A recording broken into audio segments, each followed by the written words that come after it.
Hey guys, and welcome to the glorious madness that is the game Total War Warhammer, as I myself, a rubber duck of war, shall lead the forces of the Dark Elves up against less toxic TJ and his Dowie warriors. And we're going to certainly have to crack a Dowie defensive formation. As you can see, my opponent has set up a defensive little situation down here on the low ground.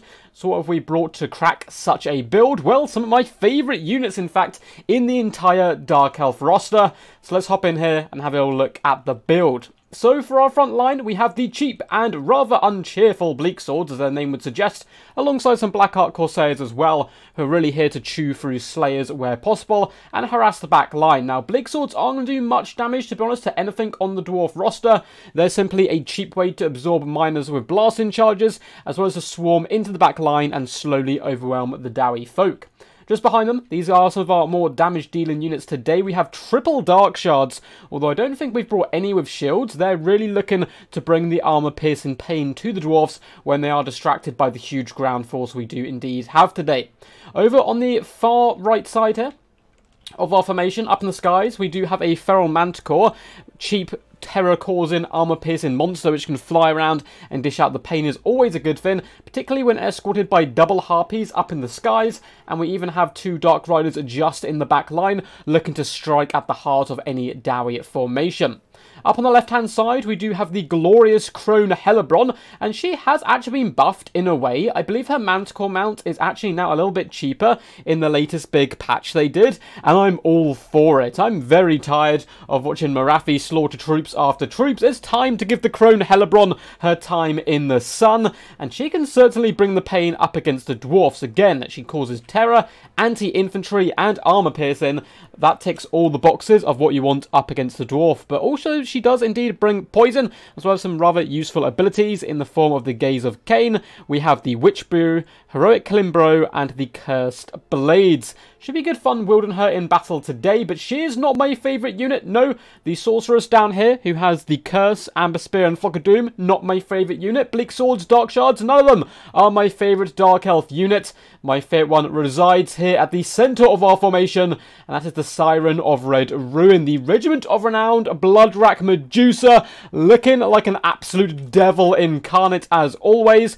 She is going to be coming in with the Whale of Malice, which does actually do damage in an area of effect, which might be slightly powerful now because of the current bug in the game with air of effect abilities, but she's anti-infantry, armor-piercing missiles, and I think if you get her alongside a Dowie formation and shooting down the flanks, she could well do some pretty decent damage. Very cool model indeed. Now let's have a little look at the defensive Dowie force. We do actually have triple bolt throwers. I basically never see bolt throwers, so it's kind of exciting to see how they perform here today, and they're being protected by 2 units of Giant Slayers, so rather expensive on the anti-large. Then we have a mixture of miners with blasting charges and longbeards dotted all the way throughout this formation. I believe, do we even have the Normglowing's Ironbreakers? No, he's actually forgone them here today, but we do have a bucket ton of Quarrelers, so 4 Quarrelers as well as 3 bolt throwers. That is a lot of range to protect. The Giant Slayers are certainly going to have their work cut out here today, and leading the army of the Dwarfs, as you so will often see at the moment, is Thoric Ironbrow. Personally, I think Thoric is by far and away the best Dowie Lord in the game at the moment, though of course, you know, everyone has different opinions on that. He shall be coming in with Rune of Slowness, quite a nice little slow ability there, Rune of Speed, Rune of Breaking, as well as the Rune of Doom and the Locus of Power. So he should better hold the Dwarfs together and help buff up his forces where possible, and our approach is going to be relatively slow, just waiting for all my troops to get into position. I did try to be a little bit sneaky and get my Dark Riders into the back line, so my opponent is well aware of my shenanigans here today, and those bolt throws are starting to reap a pretty bloody toll onto the Dark Riders, who have lost quite a few models, but at the same time, they're pretty cheap. These aren't even the shielded variety, so if we lose some Dark Riders to bolt throwers, oh well, at least they're not shooting my big beloved Manticores here.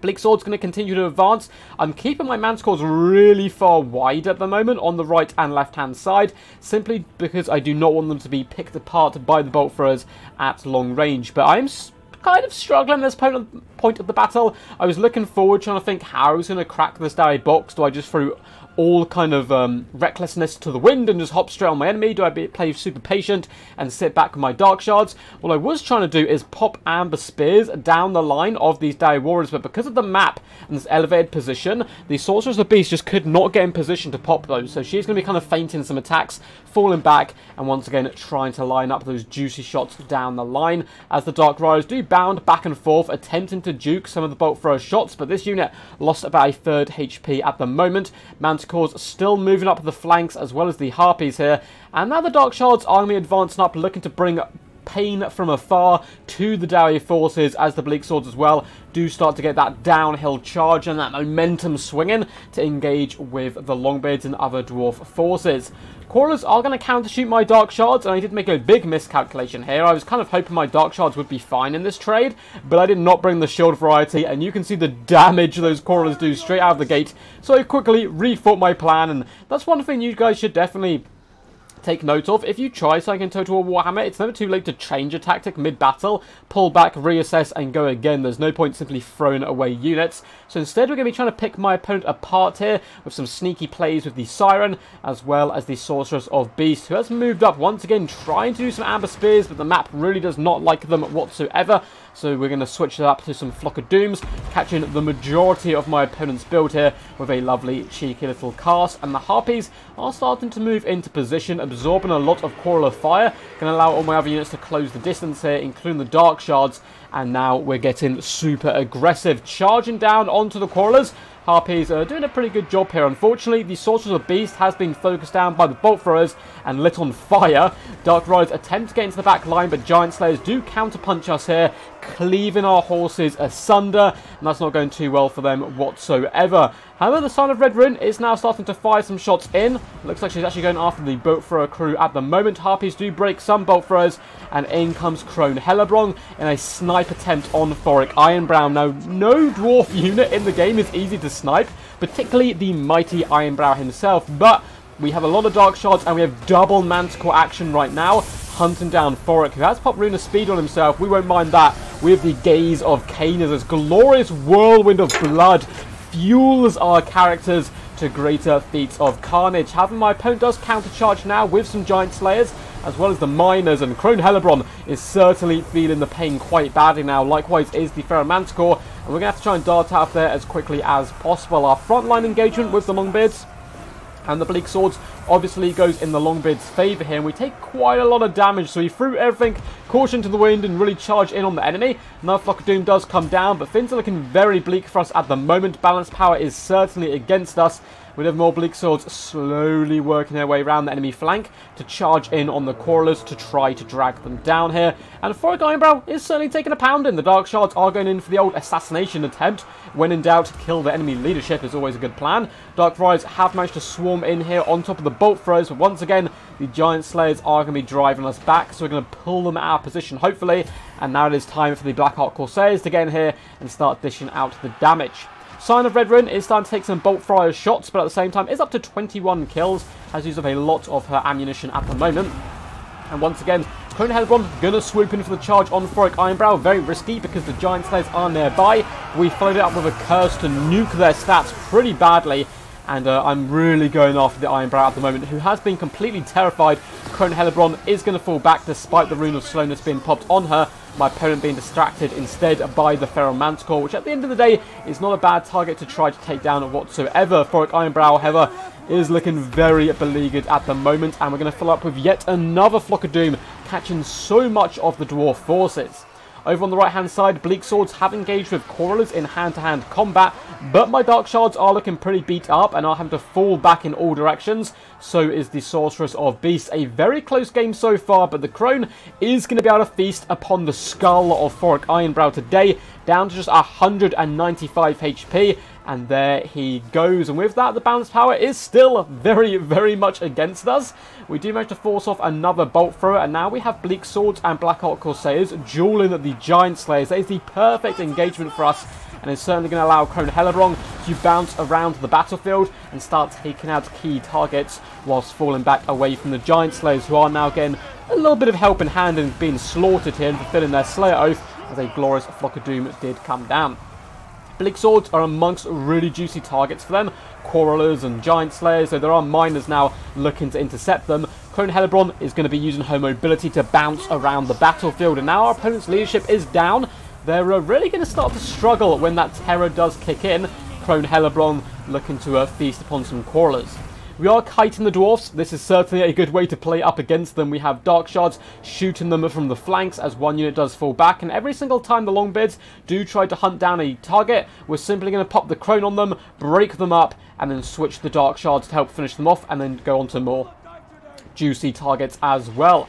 In the back here, another Flock of Doom goes down, catching the Giant Slayers and the Miners, and it looks like the majority of the Slayers have been dealt with, and even the Sign of Red Ruin wants to get in on the action now, hunting down those ranged units where possible, as Dark Riders clean up the enemy in the back line. The balance of power is now going in our favour, and Longbeards really getting dragged down quite badly now by Crone Hellebron, as the other Longbeards are getting just simply kited away. Sign of Red Ruin is just slaughtering the enemy. Big old puffs of blood being birthed into the world as the Siren slithers her way back into these Quarrelers, and just using her mobility here to take down all of these units, clear up their enemy periphery units, is really going to put us in a dominant position in the later stages of the game, because all he has left really is a few units of Miners as well as Longbeards, and the Longbeards are being kited with a bucket ton of ammunition left on the Dark Shards. Crone Hellebron going to come in for the rear attack on these Longbeards who've been chasing all day. They've been a real shift trying to catch these goddamn Dark Shards, but Crone Hellebron, she does not care for your efforts. Instead, she's going to swoop in, do a glorious little land in front of them, and pounce upon the Longbeards. And instantly you can see their leadership starting to buckle, and that's going to be added on now by the Dark Shards, who can simply turn, engage, and start ripping some shots long range into the rear of the Longbeards, who their leadership is just dropping so hardcore right now. We have popped the Witch Brew on ourselves, which is a little bit risky because we can't pull out this engagement anymore. We are Rampage, but it did increase our damage by a bucket ton. And now we can once again fall back, get up into the skies, and strike from above once more. The back line is a complete mess for the Dwarfs.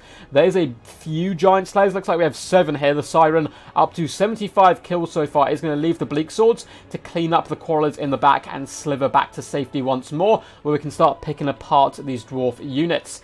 Longbeards have given up the chase there. The other unit is still gunning for it, really trying to hunt down the Dark Shards, but we just have more. We have 3 units and there's only 2 chasing. That is always going to go in our favour, particularly when the Crone Hellebron herself is going to be able to fly over and jump these units from behind, and with that, my opponent is going to bow out there, which I think probably was the end of the game. He could have continued to fight in. He still had a nice little pocket strength in the back here, though the Quarrelers had basically been dealt with. There was a few Miners left, but with the Siren and the Crone, we could have done some really nasty kite and cycle charge shenanigans into the later stages of the game. But well played to less toxic TJ. It's good to know he's the less toxic of the TJs, and he played the Dwarfs really well there. A super good fun game, but my favourite units, which probably my favourite Lord may well be Crone Hellebron, at least my Dark Elf favourite Lord. Certainly not my favourite Lord in the game. Krogar, don't you worry, buddy. The Crone Hellebron, Lokir Felhar, they've got so much character about them. I wish we really did get to see them a little bit more often. And the Siren of Red Ruin certainly strutting her stuff here today. Well played to my opponent though, and looks like we got some really good damage value on the Crone with 100 kills and over 2,000 damage value and over 9,000 damage dealt. We will get into all the stats, kills, damage dealt, damage value of all the units in just a second. But if you guys enjoyed this video, make sure to leave a big fat thumbs up, subscribe as well for more Total War Warhammer content into the future, and also it helps support. We have reached over 6,000 subscribers now, which is pretty damn wild. And we move on to the 7.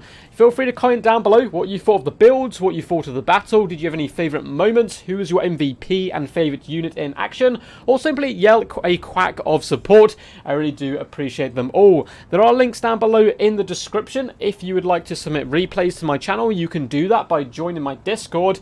You can also get involved in tournaments, events that I host, and chill out with a load of cool people. We have over 700 members in there now. And there's also a link down below to my Patreon if you would like to support the channel in any other way.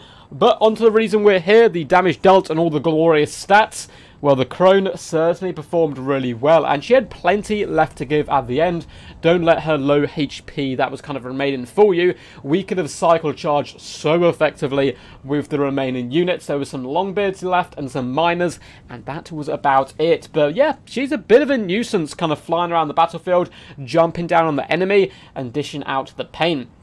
Sorceress of Beast certainly had a rocky start, just unable to cast any of those amber spears, and again obliterated early on by some bolt thrower shots, but still 914 damage value, certainly not too shabby. That basically came just from Flock of Dooms, plus the curse was a nice little inclusion as well. 24 kills, not too bad. For the Bleak Swords across the board, you can see most of them just get absolutely slaughtered and get very little damage value, but a few of them, I mean 695 and 768 damage value on Bleak Swords is really quite impressive, and they got 86 and 53 kills between them.